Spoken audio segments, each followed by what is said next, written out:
Hello guys, welcome back to my channel. This your the pharma girl. I hope आप सभी लोग ठीक होंगे।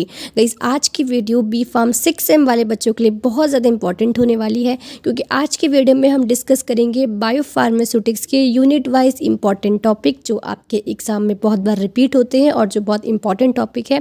तो चलिए बिना टाइम वेस्ट करते हुए इस यूजफुल वीडियो को स्टार्ट करते हैं। सो गाइस, चलिए देखते हैं कि बायो फार्मास्यूटिक्स में यूनिट 1 में क्या क्या इंपॉर्टेंट है।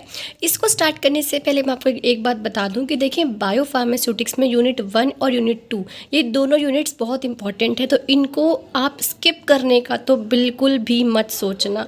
यूनिट 4 आप फिर भी स्किप कर दो, यूनिट 1 और यूनिट 2 तो बिल्कुल भी स्किप नहीं करनी आपको, ठीक है। चलिए अब जरा देख लेते हैं कि इसमें आपके क्या क्या जो है इंपॉर्टेंट टॉपिक्स हैं और कितने मार्क्स के टॉपिक आ सकते हैं। सबसे पहला इंपॉर्टेंट टॉपिक जो है वो है mechanism of drug absorption through GIT. ये 5 नंबर में ज़रूर पूछा जाता है। अगर आप पीजीआईएमएस यूनिवर्सिटी से हो, अगर आप एकेटीयू यूनिवर्सिटी से हो, ये क्वेश्चन आता है mechanism of drug absorption through GIT. अगर ये 5 मार्क्स का क्वेश्चन आता है तो ज़्यादा एक्सप्लेन मत करना, बस हेडिंग डाल के समझा देना और उसके पार्ट्स लिख देना। अगर 10 नंबर का आता है तो आपको एक्टिव डिफ्यूज़न, पैसिव डिफ्यूज़न सब अच्छे से आपको इसमें समझाना होगा। नेक्स्ट है factor influencing drug absorption through GIT. देखो गाइस, फैक्टर इन्फ्लुएंसिंग तो बायो फार्मास्यूटिक्स में बहुत इंपॉर्टेंट होता है और ये क्वेश्चन ज़रूर आता है। 10 नंबर में क्वेश्चन देखा गया है, तो ये तो आप ज़रूर प्रिपेयर कर लेना। फिर नेक्स्ट आता है distribution of drug tissue permeability, distribution of drug tissue permeability of drug binding tissues of drug apparent volume of distribution. Guys, ये जो टॉपिक है ना, ये काफ़ी ज़्यादा इंपॉर्टेंट टॉपिक है। गाइस, ये टॉपिक तो बहुत ज़्यादा इंपॉर्टेंट टॉपिक है और इसमें आपको वो आएंगे, इसमें आपके जो है फिजियोलॉजिकल बैरियर्स, ठीक है, जिसमें आपने ब्लड ब्रेन बैरियर पढ़ना है, प्लेसेंटल बैरियर पढ़ना है, वो सब तो इसमें बहुत इंपॉर्टेंट है। 10 नंबर का भी आ जाता है, ठीक है। नेक्स्ट है protein binding of drug. Protein binding of drug is also a very important and favourite topic of examiner. तो प्रोटीन बाइंडिंग ऑफ ड्रग जो है 5 नंबर में आता है, तो प्रोटीन बाइंडिंग आपको नहीं छोड़ना। नेक्स्ट है factor affecting protein drug binding. मैंने पहले ही कहा था कि बायो फार्मास्यूटिक्स में क्या है, फैक्टर्स अफेक्टिंग तो मोस्ट फेवरेट क्वेश्चन होता है एग्जामिनर के, तो फैक्टर अफेक्टिंग प्रोटीन बाइंडिंग भी एक क्वेश्चन है जो आप प्रिपेयर करके चले जाना, 10 नंबर में आ जाता है। नेक्स्ट है आपका काइनेटिक्स ऑफ प्रोटीन बाइंडिंग। इसमें एक डेरिवेशन है गाइस, डेरिवेशन इसमें आती है 5 नंबर की भी आ जाती है, किसी किसी का मन करे तो 10 नंबर में भी डाल देता है। डेरिवेशन बहुत आसान है, बिल्कुल भी इतनी कठिन नहीं है, तो आप करके चले जाना। नेक्स्ट और लास्ट है clinical significance of protein binding of drug. ये आपका 2 नंबर में भी आ सकता है, 5 नंबर में भी आ सकता है। अगर ये आपका 2 नंबर में आता है तो बस थोड़ा बहुत लिख देना, ज़्यादा एक्सप्लेन करने की ज़रूरत नहीं है। अगर 5 नंबर का आता है तो थोड़ा बहुत एक्सप्लेन कर देना, ठीक है। तो ये तो हमने देख लिया यूनिट 1। चलिए अब हम चलते हैं यूनिट 2 की तरफ। तो ये रही हमारी यूनिट 2। अब जरा देखते हैं कि यूनिट 2 में क्या क्या इंपॉर्टेंट है। सबसे पहले मैंने कहा था फैक्टर्स अफेक्टिंग तो बहुत ज़रूरी होता है बायो फार्मास्यूटिक्स में। So factor affecting renal excretion of drug 5 number में आपका आता है। गाइस, उतना हार्ड नहीं है, रीनल एक्सक्रीशन ऑफ ड्रग उतना हार्ड नहीं है, इसके फैक्टर्स अफेक्टिंग भी उतने हार्ड नहीं है, आप इसको ईजिली पढ़ सकते हो। नेक्स्ट इसमें इसी के अंडर एक टॉपिक आता है जो है इंटेरोहिपैटिक सर्कुलेशन। इसकी गाइस एक ना इसका एक बहुत अच्छा डायग्राम होता है, तो वो आप नेट से देख के बना लेना और इंटेरोहेपेटिक सर्कुलेशन एक बार पढ़ ज़रूर लेना, क्योंकि ये अकेला क्वेश्चन ही आपका 5 नंबर में आ जाता है, आपका 2 नंबर में आ जाता है, ठीक है।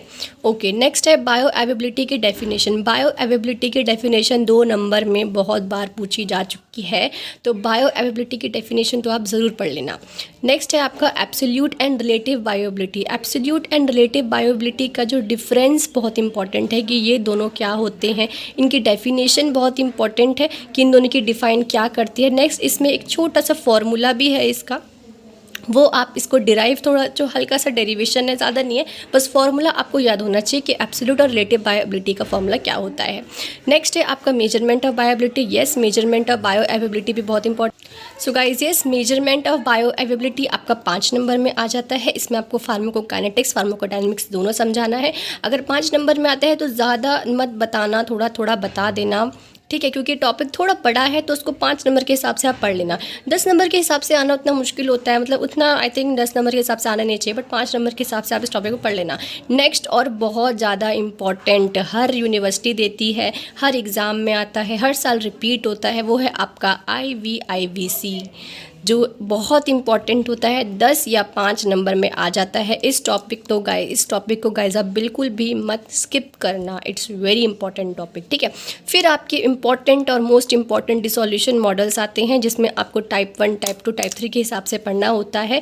ये बहुत इंपॉर्टेंट टॉपिक है। 2 नंबर का आता था या फिर 5 नंबर का आ जाता है। 10 नंबर का आने की इसकी जो पॉसिबिलिटी है थोड़ी कम है, बट 2 और 5 नंबर का ये टॉपिक ज़रूर आता है। तो ये है हमारे यूनिट 2 से बायोफार्मास्यूटिक्स में क्या क्या इंपॉर्टेंट है। चलें अब हम देख लेते हैं यूनिट 3 को। सो गाइज़ ये रही यूनिट 3। यूनिट 3 जो है काफ़ी ज़्यादा इंपॉर्टेंट यूनिट है ये भी, क्योंकि देखो बायोफार्मास्यूटिक्स की यूनिट्स इंपॉर्टेंट तो है सारी। अब हम देख लेते हैं कि इसमें आपको क्या क्या पढ़ना है। यूनिट 3 में जो मोस्ट इंपॉर्टेंट है वो आपके फार्माकोकाइनेटिक मॉडल्स हैं। इसमें आपको पता होना चाहिए कंपार्टमेंट मॉडलिंग क्या होती है, फिजियोलॉजिकल मॉडल्स क्या होते हैं। कंपार्टमेंट मॉडलिंग के जो 2 पार्ट हैं वो भी आपको अच्छे से पता होने चाहिए, और ये जो है 5 नंबर में आ जाता है। फिर most important 1 compartment model IV bolus का 1 कंपार्टमेंट मॉडल की डेरिवेशन मोस्ट इंपॉर्टेंट है, हर यूनिवर्सिटी देती है, और उतनी हार्ड डेरिवेशन नहीं है, थोड़ा सा बस इसमें इंटीग्रेशन और लॉग आपको आना चाहिए, तो आप इजीली कर लोगे। फिर एक और इंपॉर्टेंट डेरिवेशन है जो है 1 compartment open model for extravenous infusion, ठीक है, इसकी भी डेरिवेशन आती है, ये भी काफ़ी ज़्यादा इंपॉर्टेंट है, और ये 5 नंबर या 10 नंबर में आपको डेरिवेशन आ जाती है। नेक्स्ट एक और डेरिवेशन मैं बता रही हूँ, calculation for KA&KE from plasma urinary excretion data, ये भी बहुत इंपॉर्टेंट है, ये भी मोस्ट इंपॉर्टेंट है, 5 नंबर में या 10 नंबर में ये आ जाती है।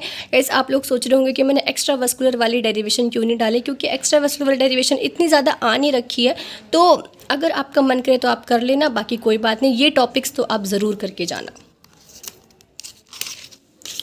चलें नेक्स्ट हम देख लेते हैं यूनिट 4 में। गाइस देखो, वैसे जो यूनिट 4 है, अगर मैं हरियाणा यूनिवर्सिटीज़ की बात करूँ तो यूनिट 4 से उतना कंटेंट नहीं आता है, अगर आता भी है तो रिपीटेटिव इंट्रावेनस इंजेक्शन की डेरिवेशन आती है 1 कंपार्टमेंट ओपन मॉडल की, तो आप ये यूनिट कर लेना। बेसिकली अगर मैं बात बताऊँ कि अगर आप ये यूनिट छोड़ के और बाकी सारी 4 यूनिट भी अच्छे से कर लोगे ना, तब भी आपका एग्ज़ाम बहुत अच्छा हो जाएगा, ठीक है, तब भी आपको कोई टेंशन लेने की ज़रूरत नहीं है। नेक्स्ट और लास्ट यूनिट की बात कर लेते हैं, जो बहुत ज़्यादा इंपॉर्टेंट है। इस यूनिट से तो गाइस आप मुझसे लिख के ले लो, क्वेश्चन आना ही आना है, और मैं ये भी बता देती hूँ क्वेश्चन क्या आएगा। फैक्टर कॉजिंग नॉन लीनियरिटी 5 या 10 नंबर में आ जाएगा आपका, और सबसे important derivation that is Michael mental method of estimating parameter. इसमें आपको माइकल मेंटल मेथड में क्या होता है वो भी करना है, और इसके पैरामीटर्स जो निकालते हैं उसकी डेरिवेशन आपको वो भी करनी है। तो इस यूनिट से तो आप बस यही 2 टॉपिक कर लो, मैं लिख के लेती हूँ गाइस, इसी से आएगा, ठीक है। तो इस आज की वीडियो से मैंने आपको सारे टॉपिक कवर कर दिए हैं, और आई होप कि आपको मेरी वीडियो इन्फॉर्मेटिव लगी हो, आपकी मेरी वीडियो से काफ़ी ज़्यादा हेल्प हुई हो। सो गाइज़, अगर आपको मेरी वीडियो से थोड़ी सी भी हेल्प हुई हो तो प्लीज़ मेरे चैनल को सब्सक्राइब करें, मेरी वीडियो को लाइक करें, और अपने दोस्तों के साथ तो शेयर करना बिल्कुल ना भूलें, क्योंकि अगर आप मुझे सपोर्ट करोगे तभी मुझे मोटिवेशन मिलेगा न्यू वीडियोज़ बनाने का। चलिए मिलते हैं आपको नेक्स्ट वीडियो में, तब तक के लिए बाय बाय, टेक केयर।